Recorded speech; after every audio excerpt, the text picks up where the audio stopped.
गुरुवार के दिन अगर शिव जी के मंदिर में पानी चढ़ाया जाए, जल चढ़ाया जाए, तो घर में विद्वत्ता का अनुभव होता है महाराज, बच्चे पढ़ने में प्रखर होते हैं महाराज। जितने लोग कथा सुन रहे हो ईमानदारी से बोलना रे भाई, पुण्य मिला, कंकु चावल रोली मोली फूल माला सब दूसरे की, तुमने तो केवल उठाकर चढ़ा दिया, तो उसका कोई पुण्य है? सारे देवताओं के दरवाजे पर जाकर कहना पड़ेगा कि हमारा दुख काट दो, और शंकर के मंदिर में जाकर कभी नहीं कहना पड़ेगा कि मेरा दुख काट दो। शिव के मंदिर में तो एक काम करो जो पुराने समय में माताएं करती थी, जो पुराने समय में पुरुष करते थे, जो पुराने समय में बुजुर्ग करते थे। अपने घर का एक लोटा पानी भरकर सुबह से माताएं निकलती थी, हाथ में एक छोटी सी डलिया, उसमें थोड़े से फूल बेलपत्र आदि पड़े रहते थे, एक हाथ में जल का पात्र रहता था, और उसको लेकर माताएं शिव मंदिर में जाकर समर्पित करती थी। अर्थात क्या हुआ इससे? तो शिव महापुराण की कथा कहती है जब घर का जल ले जाकर हम शंकर को चढ़ाते हैं, तो शंकर को हम अपने घर का एड्रेस बताकर आ जाते हैं कि ये हमारे घर का पता है। अब तुम शाम को जब निकलो भ्रमण करने के लिए, जब हमारे घर पर होते हुए चले जाना। अब कहने की जरूरत है क्या दुख कटेगा? अब भगवान को बोलना पड़ेगा कि दुख काटो? कुछ नहीं कहना, बस एड्रेस बताना। अभी इससे पहले जो कथा हुई थी ऑनलाइन, आप लोगों ने श्रवण करी थी, श्रीमद् भागवत कथा, यही कुबेरेश्वर महादेव के मंदिर से, तो उसमें कहा था कि सुदामा भगवान कृष्ण के मित्र हैं। जब सुदामा भगवान कृष्ण के दरवाजे पर पहुंचे, सुदामा जब भगवान कृष्ण के द्वार पर पहुंचे, तो सुदामा ने कृष्ण से यह नहीं कहा कि मैं बहुत दुखी हूं, मैं बहुत तकलीफ में, मैं बहुत कष्ट में हूं। ये सुदामा नहीं कहा। सुदामा ने तो केवल तंदुल की पोटली, चावल की पोटली भगवान कृष्ण के हाथ में आ गई, और भगवान कृष्ण ने वो तंदुल जो लिए, बस भगवान के हाथ में सुदामा के घर का एड्रेस आ गया, पता पड़ गया कि मुझे यहां पर 3 लोक का राज्य प्रदान करना, बस हो गया। अब कई लोग कहते हैं कि सुदामा जी ने वो भगवान कृष्ण ने चावल खाए तो सुदामा को 3 लोक का राज्य मिल गया, पर सही मायने में अगर भागवत जी को देखा जाए तो वो सुदामा के जो कपड़े में तंदूल बंधे थे वो कपड़ा नहीं था, उसमें एड्रेस लिखा था, वही एड्रेस। जाना जाए तो बस वो कपड़ा ही सुदामा की धर्म पत्नी के जो पल्लू था, जो सुदामा की पत्नी ने दिया था कि चावल बांधकर कि ये दे देना, और वो पल्लू जो है, वो वस्त्र जो है, वो एड्रेस का काम कर गया। हमें भी भगवान के मंदिर में जाकर ये नहीं कहना कि तुम दुख काटो, हमें तो बस केवल एक लोटा जल लेकर जाना है और भगवान को समर्पित करना है, विनती करना है, निवेदन करना है, और भगवान उसको स्वीकार कर लेगा। बस एक लोटा पानी। अब इतना सरल देव देखो कहीं मिलने वाला है क्या? सारे देवताओं के पूजन में तो सारी सामग्री चाहिए, अच्छे अच्छे वस्त्र पहनाओ, आभूषण पहनाओ, रतन पहनाओ, माणिक पहनाओ, मोती पहनाओ, ये पहनाओ, वो पहनाओ। शंकर जी को एक लोटा पानी, हर हर महादेव 3 बार। शिव जी की कथा कितनी विचित्र, वो कहते हैं अगर पानी भी नहीं है चढ़ाने के लिए, तुम्हारे घर में मान लो जल भी नहीं है, पर 3 बार ताली बजा, और वो भी नहीं कर सकते तो शिव मंदिर के दरवाजे पर जाकर बम बोले बोल दो, वो भी नहीं कर सकते तो मात्र शिखर का दर्शन कर लीजिए। शिखर दर्शनम सर्व पाप नाशनम, मात्र शिखर का दर्शन करो, उससे भी सर्व पापों का नाश हो जाता। जल चढ़ाने का भी एक तरीका है, और शिव महापुराण की कथा कहती है कि जल जो भगवान शिव को चढ़ाया जाता है, उस 3 तरह का जल शंकर को समर्पित होता है। बहुत ध्यान से सुनना आज की कथा। 3 तरह का जल शिव को समर्पित होता है, और वो तीनों तरह के जल का अलग अलग भाव है महाराज। पहला जल सादा, घर से पानी लेकर गए, जल लेकर गए, शंकर को चढ़ाया, वो हमने घर का अपना एड्रेस बता दिया, भगवान शिव को जल चढ़ाकर अपने आनंद के लिए शंकर से कुछ प्राप्त कर लिया। दूसरा जल, जल के कलश में थोड़ा सा इत्र डालकर शंकर को जब समर्पित करते हैं, तो महाराज घर में अगर कोई व्यक्ति बहुत रोगीला है, बहुत रोगीला, एक प्रैक्टिकल जरूर करना हो, कहीं और वाला महाराज झूठ तो नहीं बोल रहा, इसलिए प्रैक्टिकल जरूर करो। प्रैक्टिकल करने में पीछे मत हटना, और प्रैक्टिकल करने के बाद लिख के भी भेजना कि हमने करा। डरना नहीं अपने को। शिव महापुराण में, स्कंद पुराण में, नर्मदा पुराण में, भविष्य पुराण में, अग्नि पुराण में, नारद पुराण में, बरहा पुराण में, वामन पुराण में, जितनी चीजें लिखी गई है एक एक प्रैक्टिकल कर देखो। तो शिव महापुराण, स्कंद पुराण का ये भाव याद करिए कि एक लोटे पानी में इत्र मिलाकर, जल में इत्र मिलाकर, बहुत रोगीला व्यक्ति, बहुत बीमार व्यक्ति है, एक लोटा पानी उसका हाथ का स्पर्श कराकर शंकर को चढ़ाना प्रारंभ कर दीजिए। महाराज केवल 5 या 7 दिन चढ़ाओ, और वो 7 दिन के बाद में उस बीमार व्यक्ति का क्रम देखिए कि उसमें कितना आराम लगा है। औषधि दवाई काम करना प्रारंभ करी कि ना। चतुर्थी के दिन 7 गांठ वाली दुर्वा 21 ले लो, और चतुर्थी के दिन गणेश जी को समर्पित कर दो। पंचमी तिथि को उस दुर्वा को उठाकर दूध में डाल दो, और उस दुर्वा को दूध में डालकर उस दूध में उस दुर्वा को मल लो, और जिसके सफेद चमड़ी पड़ गई हो, चर्म रोग हो गया हो, उस दूध को उस दुर्वा के साथ, दूध नहीं भी हो तो पंचमी के दिन दुर्वा का लेपन शरीर पर कर लें। आधे घंटे तक करने पर पंचमी को प्रदोष काल में स्नान कर लें। महाराज, आपको चर्म रोग में आराम लग जाएगा, सफेद चमड़ी अपने असली रंग में आना प्रारंभ हो जाएगी। गणेश पुराण, दुर्वा का मूल। महाराज, 21 दुर्वा के 108 बंडल बना लो।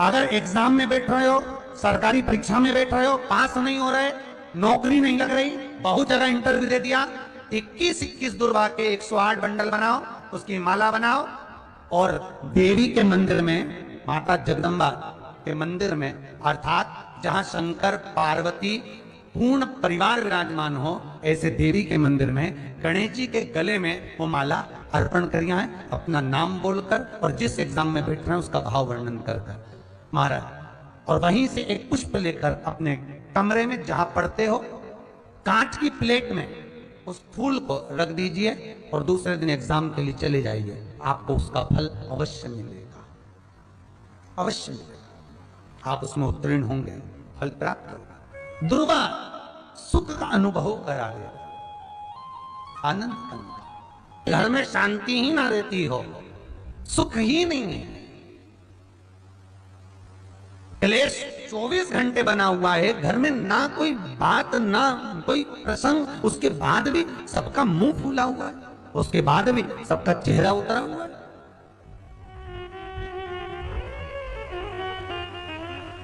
जिस घर में सुख और शांति ये दोनों चीजें नहीं हैं, वो निवेदन है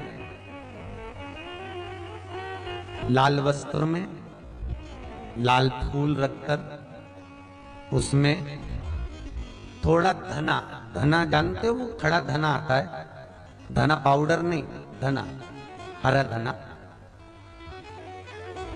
और 5 गोल सुपारी, जो गोल सुपारी होती है पूजन वाली सुपारी, 5 पूजन वाली सुपारी, 5 बेलपत्र इस लाल वस्त्र में रखकर घर के मध्य भाग में पूरे घर का केंद्र बिंदु मिला लो, पूरे घर का नाभि कोण मिला लो, पूरे घर का नाभि स्थल, मध्य स्थल मिलाकर वहां पटे पर रखकर कुंकू चावल से पूजन कर कर उस पर 3 बार पानी को फेर कर भगवान श्री गणेश जी महाराज के मंदिर में बिना बोले जो रख कर आ जाता है, उसके घर में कभी क्लेश नहीं होता, सुख और शांति ये दोनों प्रवेश कर जाती है। भगवान शंकर का शिवलिंग बेलपत्री के पेड़ के नीचे बनाना, साथ में गोबर के विनायक बनाना, गोबर का गणेश, और गोबर का गणेश बनाकर एक छोटी सी पिंडी जैसी माता जगदम्बा के लिए एक ढेली रख देना, गोबर की, महाराज मिट्टी या गोबर, इन तीनों स्वरूप का पूजन आप करना बड़े प्रेम से, चंदन चंदन आदि अक्षत पुष्प समर्पित कर, कच्चा दूध तीनों पर चढ़ाना, दही तीनों पर चढ़ाना, शहद तीनों पर चढ़ाना, घी तीनों पर चढ़ाना, शक्कर तीनों पर चढ़ाना, पूजन कर कर एक इतना बड़ा लाल वस्त्र, लाल वस्त्र, उस लाल वस्त्र पर अपने हाथ के छापे बनाकर कामना कर कर कि हम पति पत्नी में कभी झगड़ा ना हो, प्रेम बढ़े, क्लेश ना हो, आनंद बढ़े, छापे लगाकर उस वस्त्र से उन मूर्तियों को ढाक देना, पूजन कर कर घी का दिया लगाकर ढाक दीजिए। 108 चावल के दाने लेकर एक एक चावल का दाना अपनी कामना कर कर उस वस्त्र पर डाल दीजिए, वस्त्र का चावल अपने ऊपर बाद में छिड़क लीजिए, मूर्तियों का पूजन कर फिर वापस पूजन कर कर विसर्जन कर दीजिए। अगर अदालत में केस भी चल रहा होगा तलाक तक का, तो भी प्रेम बढ़ सकता है और आपका जीवन सुखमय हो सकता है, आनंदित हो सकता है। कोई पैसे नहीं दे रहा, अवश्य करें। कोई धन नहीं लौटा रहा, अवश्य करें। कहीं किसी कंपनी में आपका पैसा उलझ गया है, नहीं मिल रहा है, अवश्य करें, मिलेगा।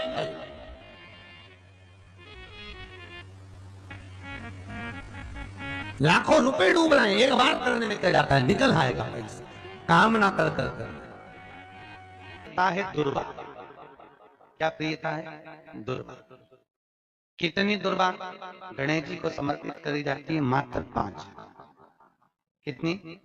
आज के जमाने में लोग गट्ठा बनाकर चढ़ा दें, वो अपनी जगह पर। 5 दुर्वा पंचम इंद्रियों को वश में करने के लिए और भगवान के 5 जो स्वरूप हैं उनको अपने भीतर उतारने के लिए 5 दुर्वा।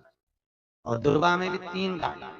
जब दुर्वा समर्पित करी जाती है तो उसमें नीचे दुर्वा की डंडी पर गांठ रहती है, 3 छोटी छोटी गांठें होना चाहिए।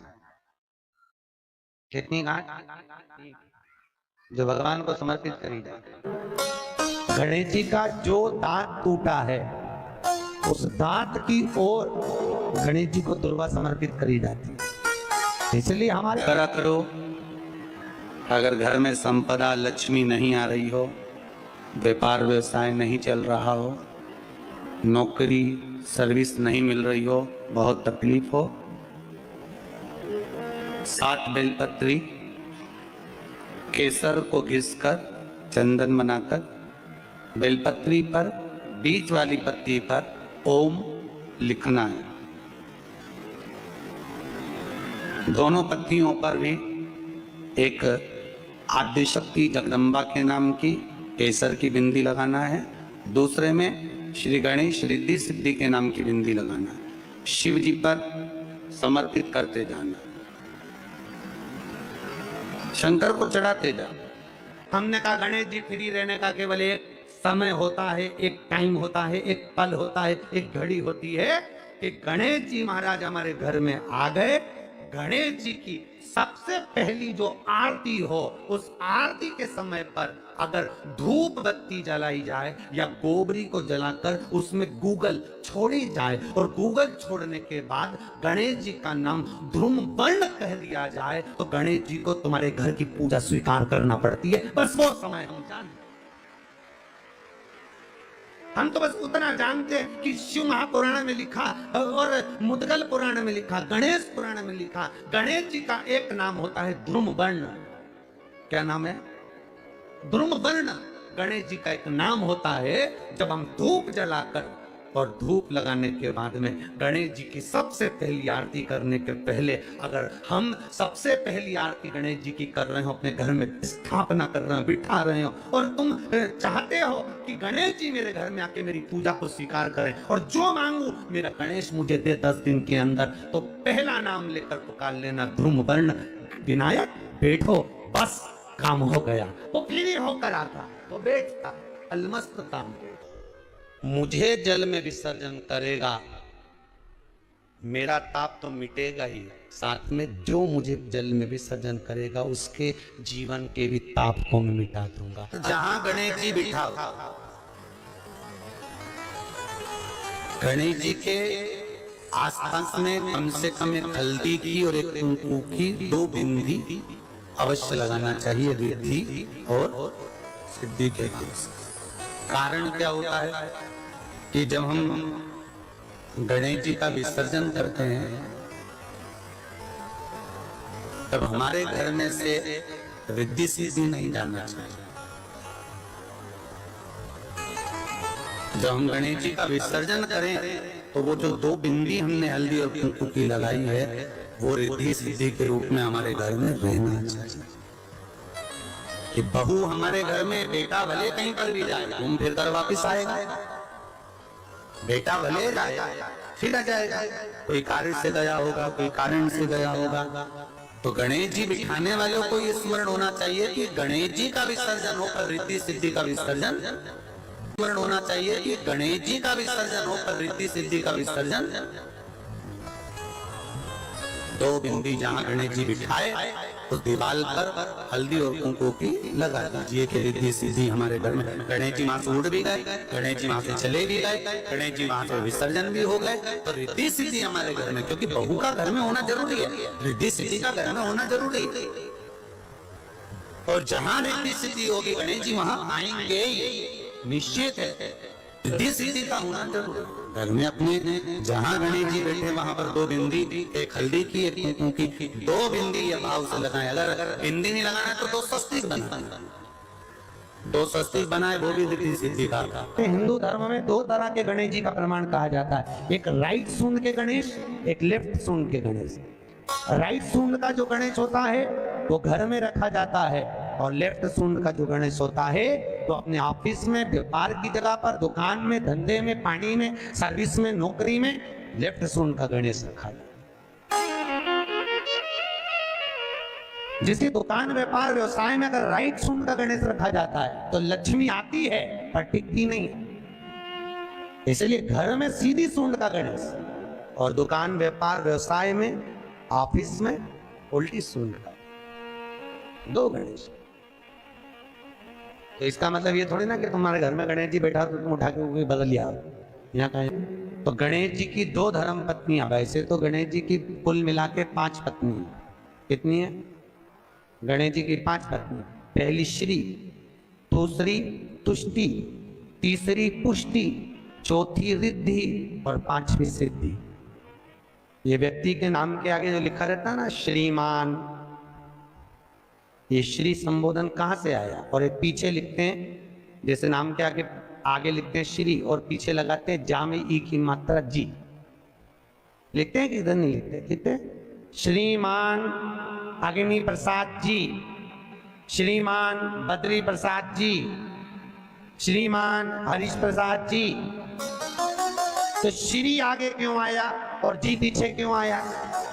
कौन ने लगाया, किस लिए लगाया, कौन ने बताया कि आगे श्री लिखो? किसी के नाम के आगे जी लिख दे, पीछे श्री लिख दे, मर्जी अपनी, अपन कुछ भी लिख सकते। और किसने कहा कि आगे श्री लिखो? क्योंकि गणेश जी महाराज जब विवाह करने जा रहे थे और गणेश जी की जब बारात जा रही थी तो यमुना जी के तट पर गणेश जी की प्रथम पत्नी श्री गणेश जी के चरण पखारने के लिए खड़ी हो गई।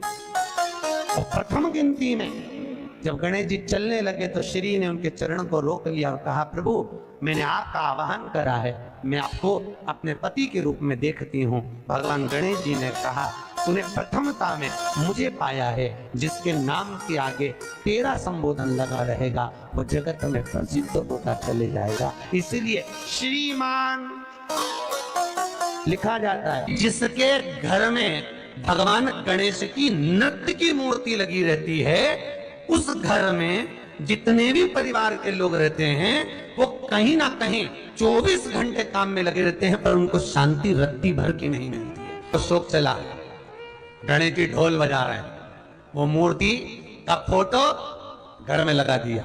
यदि देवता की अपमानजनक मूर्ति या स्मरण पूजन का भाव अगर कहीं लगाया भी जाता है तो उस घर में शांति रत्ती भर की नहीं रहती है महाराज। सतयुग में सिंह वाहन विनायक, त्रेता में मोर वाहन मोर ध्वज, द्वापर में चूहा वाहन गजानन, और श्री गणेश जी महाराज घोड़े पर विराजमान होंगे और उनका ध्रुमकेश नाम पड़ेगा। ये गणेश पुराण में श्री वेद व्यास जी वर्णन कर दिए महाराज। गणेश जी रिद्धि सिद्धि के साथ आपके घर में सदा विराजमान हो। सभी के घर में आज रिद्धि सिद्धि प्रवेश कर जाए।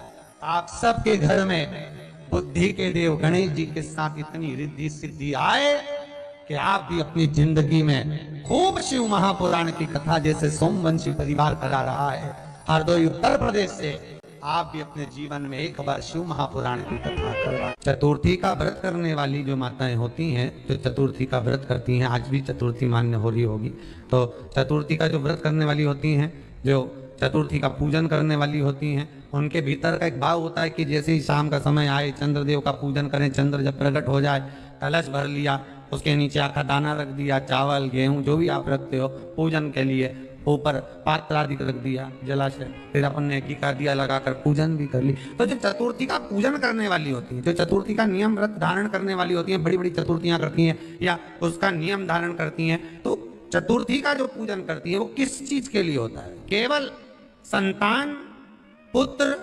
परिवार, हमारा कुटुंब, हम जिस कुल में हैं, हमारा कुल वैभव की ओर बढ़े, संपदा की ओर बढ़े और उसकी आयु बढ़े,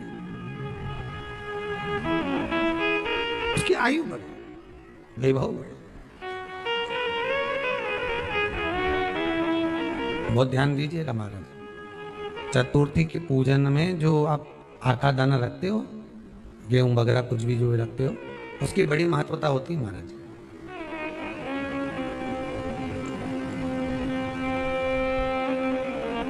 यहां तक कहा गया है, चतुर्थी की कथा तो आप लोग पढ़ते होंगे, जो लोग पढ़ते हैं उनको मालूम होगा। चतुर्थी की कथा में लिखा है, चौथ माता के व्रत में वर्णन किया गया है कि वो आखा दाना जो रखा जाता है, मान लो कोई जरूरी काम होता है तभी आखा दाना को रखा जाता है, संभाल के रखते हैं कि हम इस काम के लिए जा रहे हैं और हमारा ये कार्य सफल होना चाहिए। तो जिसने चतुर्थी का व्रत करा है, जिसने चंद्रदेव का पूजन करा, चतुर्थी का व्रत करा, वो गणेश जी से विनती करके वहां से 2-4 आखा दाना उठा ले, और जो व्यक्ति का काम अटक रहा है अपने ही घर का, पर दूसरे कुल को नहीं देना, अपने ही कुल के अंतर्गत जो काम अटक रहा है उसकी जेब में, उसके पल्लू में उस चीज को रख दिया जाए। तो चतुर्थी जो अगली आती है, जैसे आप महीने की करते हो तो महीने की, और आप जैसे करते हो कि 4 अलग बड़ी बड़ी चतुर्थी करते हो, तो उसके अनुसार आपका कार्य सिद्ध होता ही है। उस आखे दाने का इतना महत्व होता है क्योंकि चतुर्थी का व्रत करने वाली माता जब व्रत करती है तो स्वयं चतुर्थी की कथा में लिखा हुआ है कि पार्वती जी गणेश जी से चतुर्थी की कथा बचवाती। चतुर्थी की कथा बाची किसने थी? स्वयं गणेश जी महाराज ने। और सुनी किसने थी? माता पार्वती। बाचने वाले गणेश जी थे, सुनने वाली माता पार्वती थी। तो चतुर्थी की कथा जब होती है तो उसको स्वयं गणेश जी बाच रहे हैं, तो व्रत कौन सुन रही है? माता पार्वती। और आपने जो आका दाना लिया वो गणेश जी के भाव से लिया, गणेश जी से निवेदन करके, विनय करके, प्रार्थना कर उसको प्राप्त किया, आपने उसको लिया।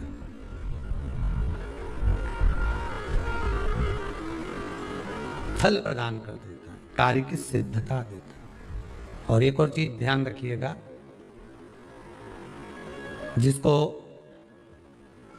पथरी की बीमारी हो या किडनी लीवर में कोई तकलीफ उत्पन्न हो जाती है, डायलिसिस चल रहा हो या डॉक्टर बोल रहे हो कि चेंज करना पड़ेगा, तो उसके पहले कोई सी भी 4 चतुर्थी, कोई सी भी 4 चतुर्थी, सफेद दुर्वा, जब गणेश शिव महापुराण की कथा बाची थी पिछले वर्ष की, शायद हमारे चैनल पर डली होगी, आप जब जाएंगे तो उसमें प्राप्त होगा।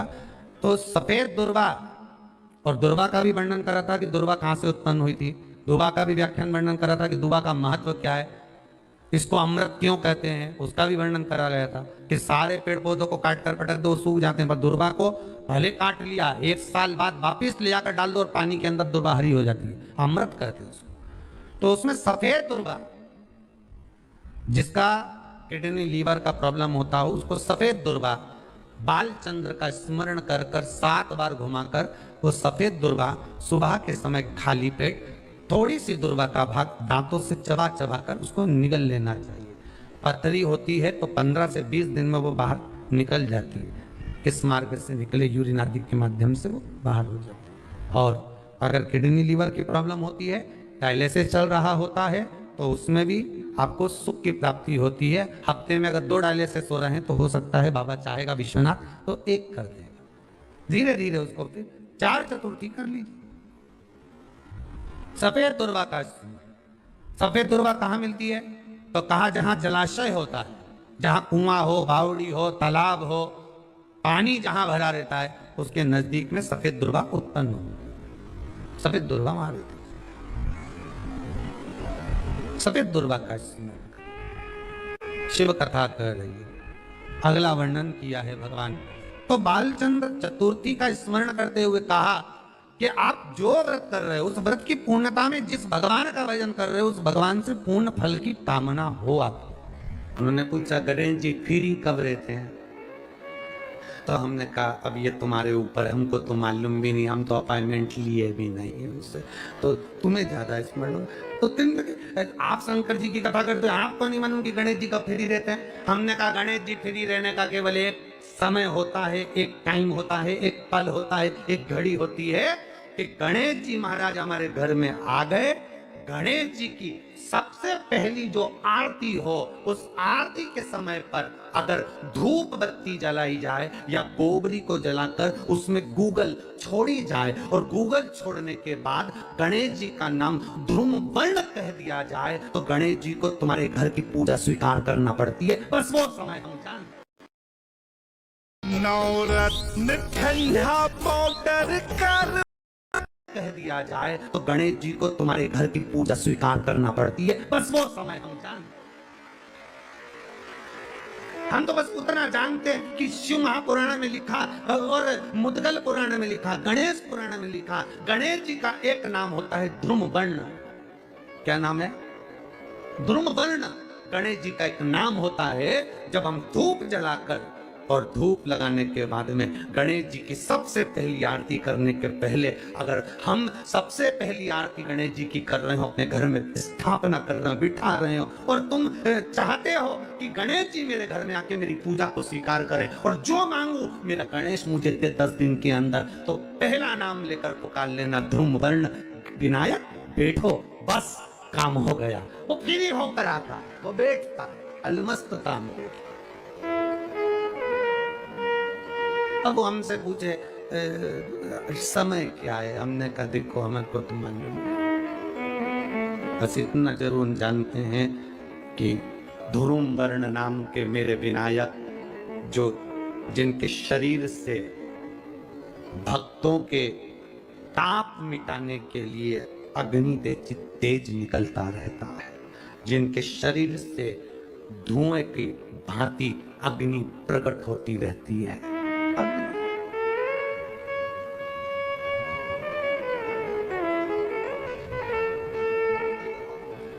हम तो उनको पहचानते हैं जो दुनिया के ताप मिटाने के लिए प्रकटा। उनके शरीर से अग्नि धुआं तेज पुंज प्रकट हुआ, तो वो ध्रुम वर्ण विनायक साधारण उसका केवल नाम उच्चारण कर कर भी अगर विराजित किया जाए वो आया स्वीकार करेगा। 10 आप अभी तक बिठा लेते थे सिद्धि विनायक आओ, मयूरेश्वर आओ, भगवान को बल्लेश्वर पधारो, आपने बुलाया, आया वो, बैठा वो, ऐसा नहीं कि नहीं बैठा, पर हमें समय का भान नहीं हो पाया। हम किस समय पर भगवान को रिझाएं? परमात्मा को रिझाने का कोई समय होता है? भगवान को तो जब तुम्हारी मर्जी पड़ जाए, जब तुम्हारा दिल कर जाए, तब मेरे भगवान को रिझाने का प्रयास करो, वो तुम्हारे करीब में आकर बैठ जाएगा। जब तुम्हारा मन पड़े, जब तुम्हारी मर्जी पड़े। दुर्वा बढ़ती है, और दुर्वा का एक बहुत सुंदर गुण है महाराज, बहुत सुंदर गुण है दुर्वा का। जहां पर उसके भीतर गांठ आती है ना, वहां से 2 रास्ते बना देती है। बोलो बनाती कि नहीं बनाती? कभी दुर्वा देखी होगी आपने? जहां गांठ आई वहां 2 रास्ते बनाइए, फिर गांठ आई फिर 2 रास्ते बनाइए, फिर गांठ आई फिर 2 रास्ते बनाइए। दुर्वा का क्रम ऐसा है कि हम भगवान को दुर्वा क्यों देते हैं? उसका कारण यह है कि मान लो हे परमात्मा, हे शंभु, हे गणेश, हे प्रभु नारायण, अगर मान लो मेरा एक रास्ता चलते चलते गांठ पड़ जाए, एक रास्ता मेरा बंद हो जाए, तो वहां से मेरे दूसरे रास्ते खोल देना। इसलिए दुर्वा भगवान को समर्पित करी जाती है। दुर्वा को समर्पित करने का क्रम ही यही है कि मेरे मार्ग खुल जाए, मेरी राह खुल जाए, मेरा मार्ग चारों तरफ खुलता चले। दुर्वा नीचे की ओर चलते चलते मार्ग खोलती चली जाती है।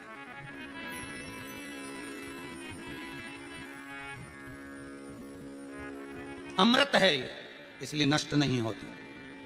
तोड़ के रख लेना, प्रैक्टिकल करके जरूर देखना, सीवर वाला महाराज कहीं झूठ तो नहीं बोल रही है। तोड़ कर रखो दुर्वा को, बोरी में भर कर रखो।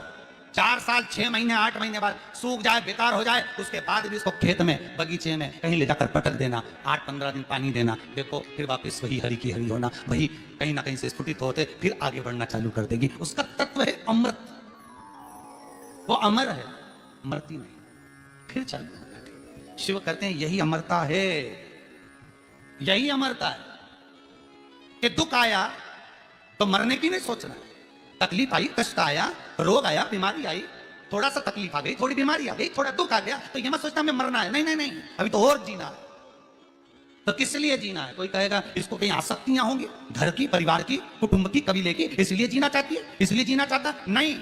आसक्ति एक रखना कि मैं जीना इसलिए चाहता हूं, मैं और जीना चाहती हूं, इसलिए चाहती हूं कि अब मैं भगवान का भजन करना चाहती हूं। अभी तक मैंने परिवार, कुटुंब, कबीले, संसार के लिए करा, अब जितनी जिंदगी दी उस मालिक ने, अब मैं उसका भजन करूं। दुर्वा भगवान विष्णु को चढ़े, दुर्वा गणेश जी को चढ़े, दुर्वा शिव जी को चढ़े, दुर्वा ब्रह्मा को चढ़े, दुर्वा इंद्र को चढ़े, दुर्वा पितरों को चढ़े। इसकी फैक्ट्री नहीं चल रही हो, फैक्ट्री में बार बार कुछ तकलीफ आ रही हो, गाड़ियां नहीं चल रही हो, 4 व्हीलर गाड़ियां ले रखी हैं, कभी ट्रक गड़बड़ हो रहा है, कभी ट्रक में ये हो रहा है, कभी गाड़ी में ये हो रहा है, कभी बस में ये हो रहा है। बस एक काम करना है, दुर्वा का थोड़ा सा भाग लेकर पानी के लोटे में उसको डालकर 5 अक्षत के दाने उसको पटक कर उस गाड़ी के अंदर उस कलश को रख दो, बस आधे घंटे के लिए, और उस पानी को चक्के के चारों तरफ डालते डालते जाइए दुर्वा के साथ में, तकलीफ नहीं देगा। फैक्ट्री का भी यही प्रमाण है। दुर्वा में वो अमृत तत्व छुपा है जिसका सुख आनंद दे जाता है, आनंद।